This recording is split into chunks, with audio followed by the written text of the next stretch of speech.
Hello YouTube family, welcome to my channel Wander and Feast. 28th November Thursday পৌঁছে গেছিলাম Netaji Subhash Chandra Bose international এয়ারপোর্টে। তারপর সব ফর্মালিটিস যেমন বোর্ডিং পাস নেওয়া, ইমিগ্রেশন এক্সেট্রা করতে করতে প্রায় 2 ঘন্টা লেগে গেছিল।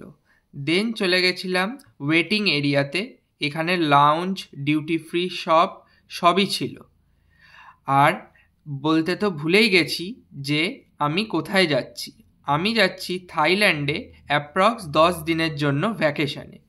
আমাদের ফ্লাইট ছিল রাত 12:30টায়, আর আমরা ফ্লাই করছি এয়ার এশিয়ার সাথে, আর নামবো ডিএমকে এয়ারপোর্ট ব্যাংককে। ঠিক 40 to 45 মিনিটস আগে আমাদের বোর্ডিং স্টার্ট হয়ে গেল, আর ঠিক 12:30টায় আমাদের ফ্লাইট টেক অফ করলো।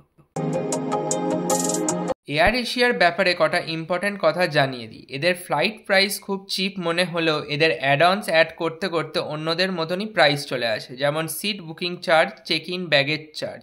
এরা মাত্র 7 কিলো কেবিন ব্যাগেজ অ্যালাউ করে, আর অ্যাডিশনাল ব্যাগেজের জন্য পে করতে লাগে।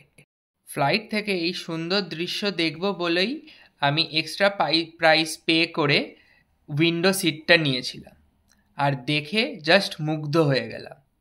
অবশেষে থাইল্যান্ডের 4:30 আর আমাদের 2:30 নাগাদ প্লেনটা ল্যান্ড করলো, আর আমাদের এয়ারপোর্টে নিয়ে যাচ্ছিল এই এয়ার এশিয়ার বাসটা করে। আর অ্যাটলাস্ট চলে এলাম আমরা ডিএমকে অর্থাৎ ডন মিয়াং এয়ারপোর্টে ব্যাংককে। আর এয়ারপোর্টে নেমেই ফার্স্ট কাজ ছিল আমাদের সিম নেওয়া। এখানে অনেক ব্র্যান্ডই থাকে, যেটা ইচ্ছা তোমরা নিয়ে নিতে পারো। দেন আমাদের জন্য ওয়েট করছিল আমাদের প্রাইভেট ভ্যান, যেটা আমাদের প্রথমে পাটায়ার হোটেলে নিয়ে যাবে। আর আমরা স্টে করব পাটায়াতে 3 দিন লা ভার্মিসেজ হোটেলে। এটা একটা 4 স্টার প্রপার্টি, বাট আমরা যখন পৌঁছেছিলাম তখন এদের চেকিং স্টার্ট হয়নি, তাই আমরা এখানে ব্যাগেজ রেখে বেরিয়ে পড়ি পাটায়া সিটি ট্যুর করতে।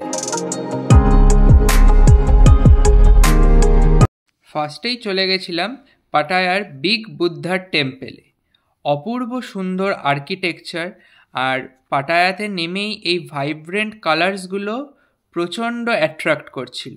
আর অবশেষে সিঁড়ি দিয়ে উঠে চলে এলাম একদম বিগ বুদ্ধার কাছে।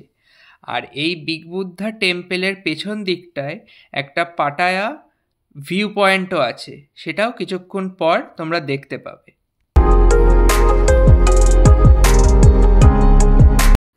আর এটাই হচ্ছে বিগ বুদ্ধা টেম্পল থেকে পাটায়া সিটির ফুল ভিউ।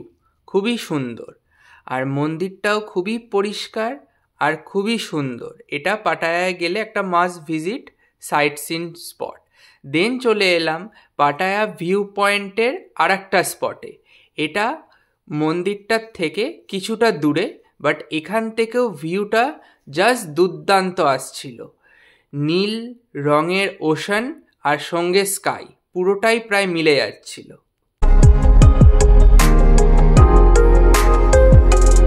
তারপর পাটায়া ভিউ পয়েন্টের অসম্ভব সুন্দর ভিউ দেখার পর চলে এলাম পাটায়ার জেমস গ্যালারিতে। এখানে নানা রকম জেমস স্টোনস আরও অনেক কিছু পাওয়া যায়। এটা থাইল্যান্ড গভর্নমেন্টেরই একটা স্পন্সার্ড জায়গা। আর এখানে একটা স্টোনের কত রকম কাটস হয় সেটা খুব সুন্দরভাবে ডিসপ্লে করা আছে। আর এখান থেকে তোমরা চাইলে জেমস স্টোন কিনতেও পারো, বাট ওই খুব প্রাইসি।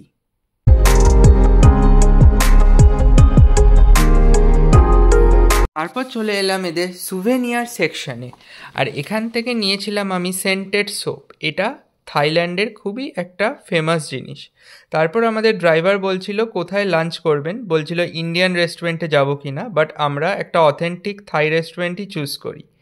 এখানে নিয়েছিলাম গোল্ডেন ফ্রাইড শ্রিম্প বাস্কেটস, আর এগুলো সুইট চিলি সসের সঙ্গে সার্ভ করেছিল, আর খেতে জাস্ট অসম ছিল, দুর্ধর্ষ।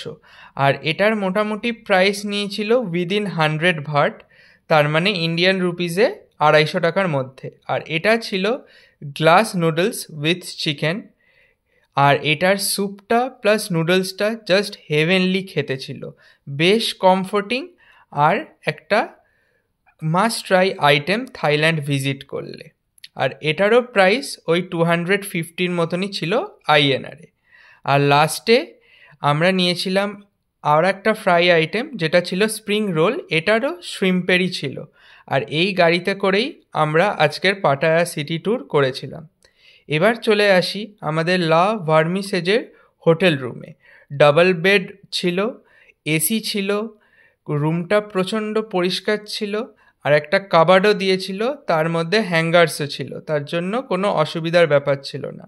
আর একটা LED টিভি ছিল, ওয়াশরুমটাও বেশ বড় আর বেশ ক্লিন, গিজার, হ্যান্ড শাওয়ার সব কিছুই ছিল, আর প্লাস হ্যান্ড শাওয়ারও ছিল কোমোডের সাথে। আর আমাদের রুমে এই ব্যালকনিটাও একটা প্লাস পয়েন্ট, প্লাস একটা টেবিল আর একটা চেয়ারও ছিল, এটা খুবই ভালো। আর এই হোটেলের একটা প্রাইভেট পুলও ছিল, সেটা সকাল 8টা থেকে রাত 8টা পর্যন্ত অ্যাক্সেস করতে দেয়। আর ভিউটাও জাস্ট দুর্ধর্ষ। আর এই পুল অ্যাক্সেস করার জন্য কোনো এক্সট্রা চার্জেস লাগে না।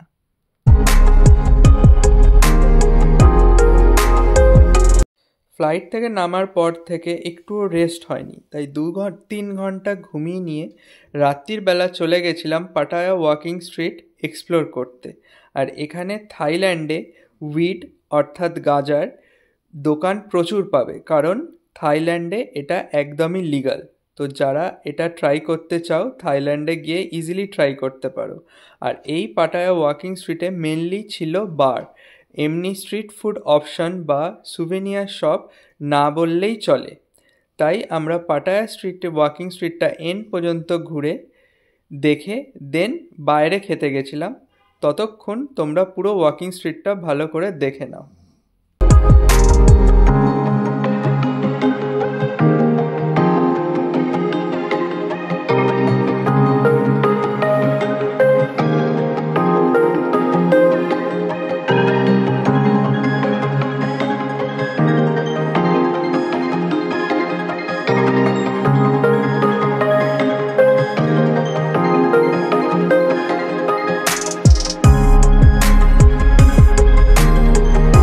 পাটায়া ওয়াকিং স্ট্রিট থেকে বেরিয়ে ট্রাই করেছিলাম স্টিমড ক্র্যাব স্কিউয়ার্স, প্রাইস নিয়েছিল 10 বাট পার স্কিউয়ার্স, বাট এটা খেতে খুব একটা ভালো লাগেনি।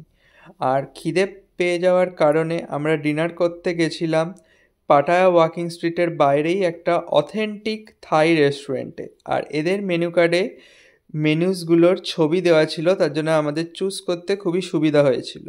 আর অর্ডার করেছিলাম star fried chicken with cashew nuts আর প্যাড থাই নুডলস। আর এই প্যাড থাই নুডলস হচ্ছে একটা থাই কুইজিনের স্পেশালিটি, দুটোই খেতে দুর্দান্ত ছিল।